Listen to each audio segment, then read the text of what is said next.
എസ്തറ ഹോമിൻ്റെ പുതിയൊരു വീഡിയോയിലേക്ക് സ്വാഗതം. നമുക്ക് ചില സമയത്ത് ചില ഫോണിൽ വീഡിയോ കാണുന്ന സമയത്തോ അല്ലെങ്കിൽ ഏതെങ്കിലും പോസ്റ്റ് കാണുന്ന സമയത്തൊക്കെ ചില ഡിസൈൻസ് നമുക്ക് ഇഷ്ടപ്പെടും. പക്ഷേ ആ ഡിസൈൻസ് നമ്മുടെ എഞ്ചിനീയറിനോടോ ആർക്കിടെക്ട്സിനോടോ അത് പറഞ്ഞു കൊടുക്കണമെന്നുണ്ടെങ്കിൽ അതിനെപ്പറ്റി നമുക്ക് അറിയണം. അങ്ങനെ നിങ്ങൾക്ക് അറിയുന്നതിന് വേണ്ടി നിങ്ങളുടെ അറിവിലേക്ക് വേണ്ടിയിട്ട് ഞാൻ ഇനി ഒരു സീരീസ് ചെയ്യാൻ പോകുന്നുണ്ട്. ആ സീരീസിൽ ചില ഡിസൈൻസ് ഞാൻ എടുക്കും. ആ ഡിസൈൻസിൻ്റെ ഡിസൈനർ പോയിൻ്റ് ഓഫ് വ്യൂവും എഞ്ചിനീയറിംഗ് പോയിൻ്റ് ഓഫ് വ്യൂവും ഞാൻ അതിൽ എക്സ്പ്ലെയിൻ ചെയ്ത് പറയും. അപ്പം ഇങ്ങനൊരു ഡിസൈൻ കണ്ടു കഴിഞ്ഞാൽ ഏകദേശം അവിടെ എന്തൊക്കെയാണ് യൂസ് ചെയ്തിട്ടുള്ളത്, അതെങ്ങനെയുള്ള ഡിസൈനാണെന്നൊക്കെ നിങ്ങൾക്ക് മനസ്സിലാക്കാൻ പറ്റുമല്ലോ. അപ്പോൾ നിങ്ങൾക്കത് കുറച്ചും കൂടെ എളുപ്പമായിരിക്കും എക്സ്പ്ലെയിൻ ചെയ്ത് കൊടുക്കാൻ, മീൻസ് എഞ്ചിനീയേഴ്സിനോ ആർക്കിടെക്ട്സിനോ പറഞ്ഞു കൊടുക്കാൻ എളുപ്പമായിരിക്കും. അപ്പം നമുക്ക് ഇന്ന് മുതൽ അങ്ങനെ ഒരു സീരീസ് സ്റ്റാർട്ട് ചെയ്യാം. അപ്പോൾ നമുക്ക് വീഡിയോയിലേക്ക് പോകാം. ഈ ഒരു ബെഡ്റൂം നോക്കുമ്പോൾ ആദ്യം ഫീൽ ചെയ്യുന്നത് കാം, വാം, ലക്ഷറി എന്ന മൂഡാണ്.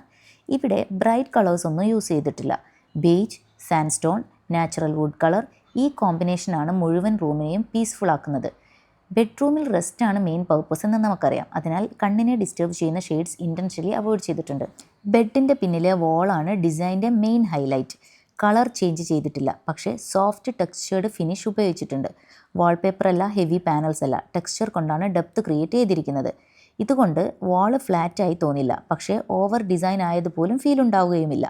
ടൈംലെസ് ലുക്ക് ഇതിൻ്റെ ബിഗ്ഗസ്റ്റ് അഡ്വാൻറ്റേജ് ആണ്. ഇവിടെ ഉപയോഗിച്ചിട്ടുള്ള ഫേർണിച്ചർ എല്ലാം ലോ ഹൈറ്റ് ആണ്. Platform bed, simple wooden head board, compact side table, ഇതൊക്കെ റൂമിനെ ഗ്രൗണ്ടഡ് ആയി കാണിക്കും. ലോ ബെഡ് ഉപയോഗിച്ചാൽ സീലിംഗ് വിഷ്വലി ഹയർ ആയി തോന്നും. അതുകൊണ്ട് ബെഡ്റൂം ആക്ച്വൽ സൈസിനേക്കാൾ സ്പേഷ്യസ് ഫീൽ നൽകും. ലൈറ്റിംഗ് വളരെ സ്മാർട്ടായിട്ടാണ് ഇവിടെ പ്ലാൻ ചെയ്തിട്ടുള്ളത്. സീലിംഗിൽ ഹാർഷ് ലൈറ്റ്സ് ഒന്നും കൊടുത്തിട്ടില്ല. കോവ് ലൈറ്റിംഗ് സോഫ്റ്റ് ഗ്ലോ നൽകുന്നു. ബെഡ് സൈഡിൽ പെൻഡൻറ്റ് ലൈറ്റ്സ് ആണ് ഉപയോഗിച്ചിട്ടുള്ളത്. ടേബിൾ ലാമ്പ് ഒഴിവാക്കിയത് കൊണ്ട് ക്ലട്ടർ കുറവാണ്. വാം ലൈറ്റ് ടോൺ ബെഡ്റൂമിന് പെർഫെക്റ്റ് ആണ്. സ്ലീപ്പ് ക്വാളിറ്റിയും ഇംപ്രൂവ് ചെയ്യും. ഇവിടെ കൊടുത്തിട്ടുള്ള കേർട്ടൻസ് ഫുൾ ഹൈറ്റ് ആണ്, സീലിംഗ് മുതൽ ഫ്ലോർ വരെ. ഷിയർ കേർട്ടൻ ഡേ ലൈറ്റ് റൂമിലേക്ക് ഫ്രീലി കിടക്കാൻ അലോ ചെയ്യുന്നുണ്ട്. തിക്ക് കേർട്ടൻ പ്രൈവസിക്കും ലൈറ്റ് കൺട്രോൾ നൽകുന്നതിനുമാണ് കൊടുക്കുന്നത്. കേർട്ടൻ റോഡ് ഹൈ പൊസിഷനിൽ ഫിക്സ് ചെയ്തതുകൊണ്ട് വിൻഡോസ് ടോളറായി തോന്നുകയും റൂമിന് ലക്ഷറി ഫീൽ കിട്ടുകയും ചെയ്യുന്നുണ്ട്. പ്ലാന്റ്സ് പോലുള്ള നാച്ചുറൽ എലമെൻറ്റ്സ് റൂമിലേക്ക് ലൈഫ് ആഡ് ചെയ്യുന്നുണ്ട്. റഗ് ബെഡ് ഏരിയ ഡിഫൈൻ ചെയ്യുന്നു, പക്ഷേ ഹെവി പാറ്റേൺസ് ഒന്നുമില്ല. ഡെക്കോർ മിനിമലാണ്. ഡിസൈൻ ഫിലോസഫി ക്ലിയർ ആണ്. Less objects more space. Overall ആയി പറഞ്ഞാൽ ഈ ബെഡ്റൂം ഡിസൈൻ സ്പെഷ്യൽ ആകുന്നത് എക്സ്പെൻസീവ് ഐറ്റം കൊണ്ടല്ല.